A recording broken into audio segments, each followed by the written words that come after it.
Hey, amazing parents, how are you all doing today? So I thought I would record our podcast actually as a video as well as the audio.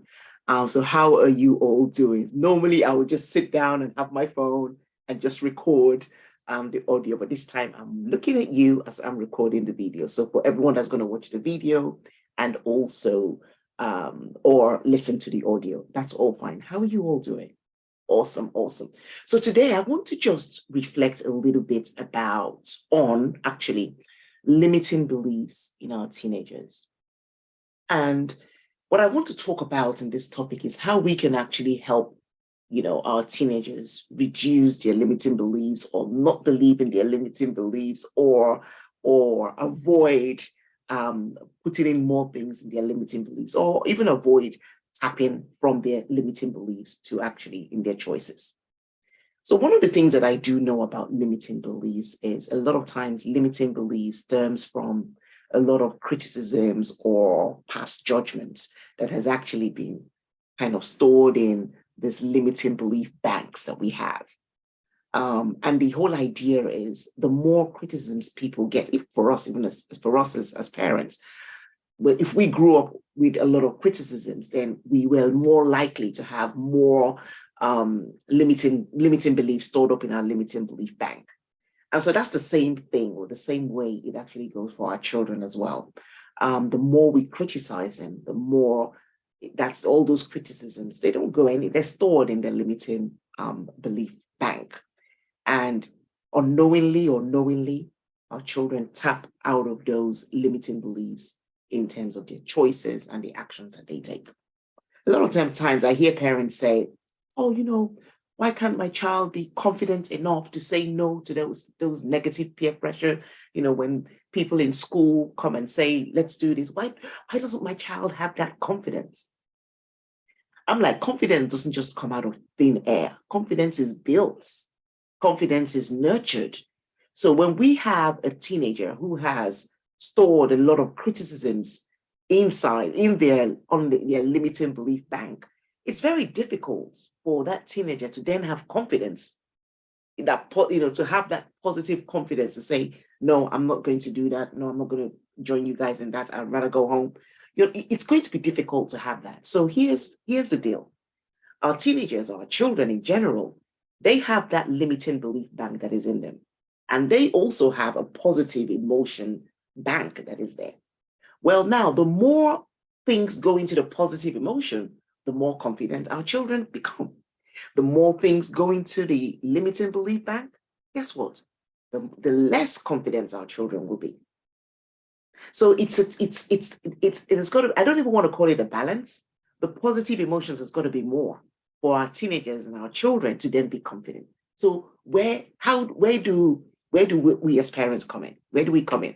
So the key is to be very intentional about making sure that we are speaking more to their positive emotion bank than those limiting belief bank. We want the limiting belief bank to be overdrawn, like how it is in a bank account. We want that to be overdrawn so that there's nothing for them to tap from.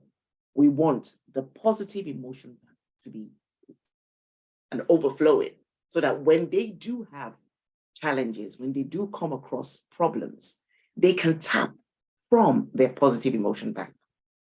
The dilemma that many teenagers have today, many children have today, is that their limiting belief bank is too full.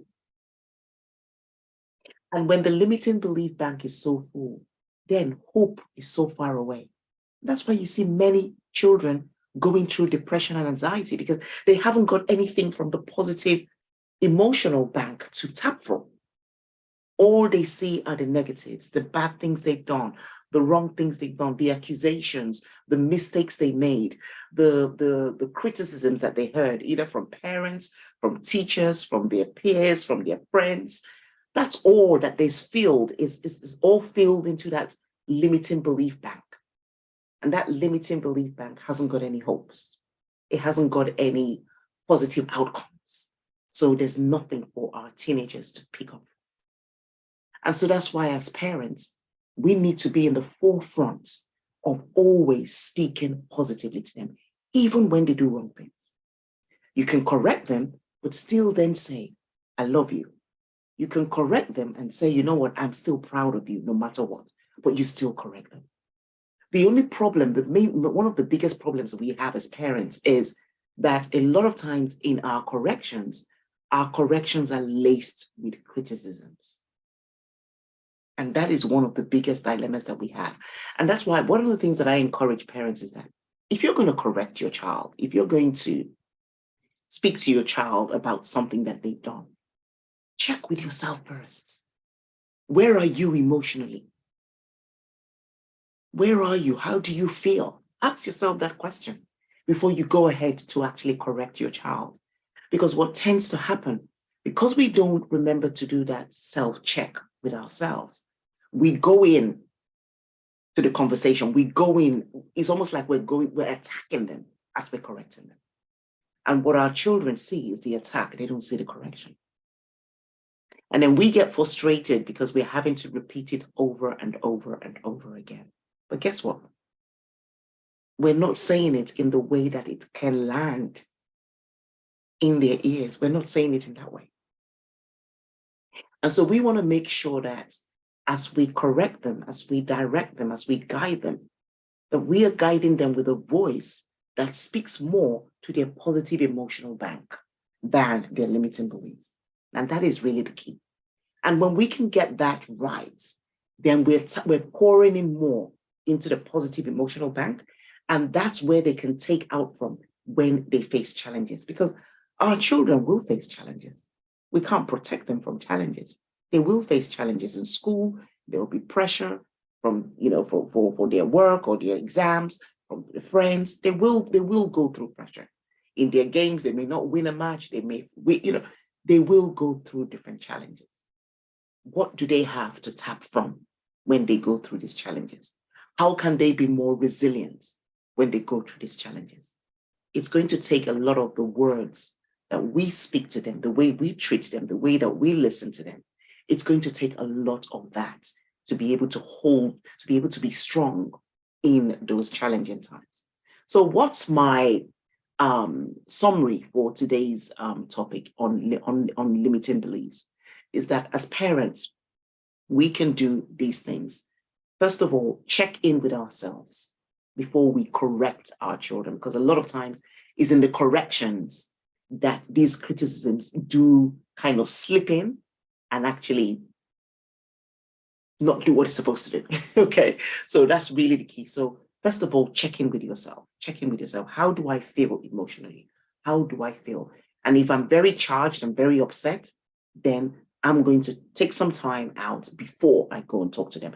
I don't have to talk to them that same day. No, I don't have to correct them that same day. I can wait a day or two. It doesn't matter. As long as I am in the right frame of mind, then I can go ahead and talk to them.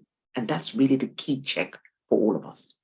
And then when we do have that conversation, one thing that I encourage parents is that find out from your teenagers when they're ready to talk.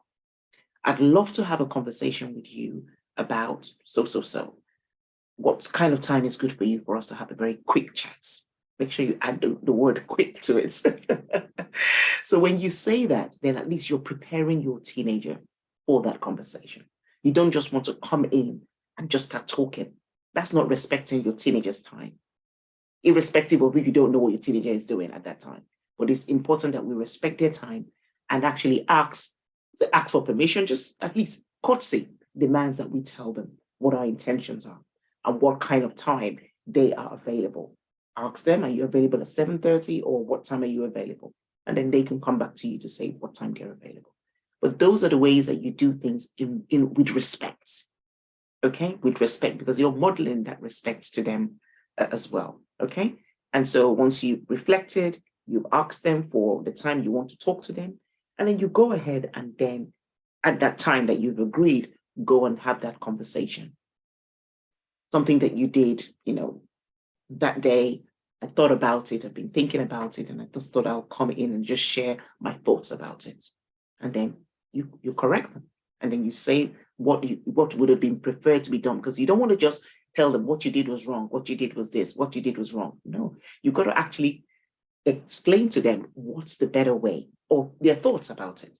I would even encourage, ask them, what would they do better? What would they do differently next time?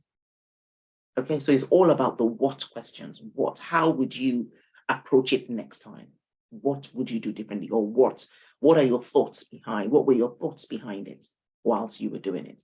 Those are the kind of questions to ask, the what and how questions. Avoid the why questions, please. Yeah, avoid the why questions, because the why questions come out as judgmental.